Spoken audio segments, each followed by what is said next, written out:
নমস্কার বন্ধুরা, প্রতিদিনের মতোই দেখো সানডে ব্লগ নিয়ে চলে এলাম আজকেও আবার। তো দেখো ঘুম থেকে উঠে একটু চা খেয়ে নিলাম, তারপরে একটুখানি ফ্রেশ লাগে। তো যাই হোক, আজকে আমার এই ছোটো মিনি ব্লগে তোমাদের সবাইকে আবার স্বাগত জানাচ্ছি। তো দেখো ঘুম থেকে উঠে চা খাওয়ার পরে ব্রেকফাস্ট বানাতে চলে গেছি। তো দেখো একটুখানি ব্রেকফাস্ট করে নিলাম। তো এটাই ছিল আজকের ব্রেকফাস্ট, চিলা আর আলুর তরকারি আর চা ছিল। তো এটা দিয়ে ব্রেকফাস্ট করে নিয়েছিলাম। তারপর দেখো তরকারি কেটে কুটে গুছিয়ে নিয়েছি, তারপর জামা কাপড় ধুয়ে তারপর রান্না করব, কারণ রান্না করতে করতে প্রায় 1টা বেজে গিয়েছিলো আমার তখন। তো দেখো চিকেনটাকে কষানো হয়ে গেছে, তো ঝোল দিলেই হয়ে যাবে। তো ঝোল দিয়ে একটুখানি ঝাল ঝাল ঝোল করে নেব, চিকেনের ঝোল। তো এটাই ছিল দেখো চিকেনের ঝোল। কেমন হয়েছে অবশ্যই কমেন্ট করে জানিও।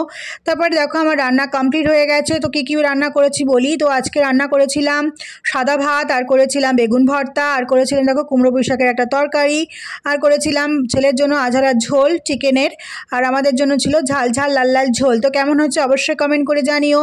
তো দেখো এদিকে লাঞ্চ থালিটা প্রতিদিনের মতো স্যালাড দিয়ে সাজিয়ে দিচ্ছি, কারণ আজকে স্যালাডটা খুবই প্রয়োজনীয়। তো সেই জন্য তো দেখো একটুখানি সাজিয়ে দিলাম, প্রতিদিন এভাবেই তোমাদের সামনে পরিবেশন করি।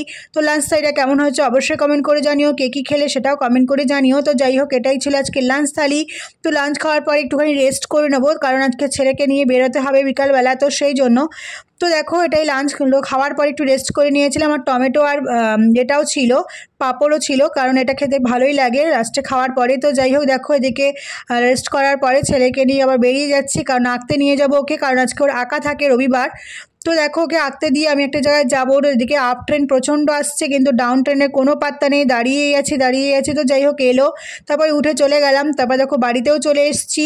এদিকে দেখো ছেলের যেখানে আঁকতে দিয়েছিলাম ওখানে জানো তো খিচুড়ি দিচ্ছিল। তো খিচুড়িটা নিয়ে নিলাম, কারণ ভোগের খিচুড়ি খেতে খুব ভালো লাগে, বাড়িতে যেমন খিচুড়ি হোক না কেন। তোমাদের কার কার ভালো লাগে অবশ্যই কমেন্ট করে জানিও। তো আজকের এই মিনি ব্লগটা এই পর্যন্ত থাকলো। সবাই খুব ভালো থেকো, সুস্থ থেকো, দেখা হবে অন্য কোনো ব্লগে।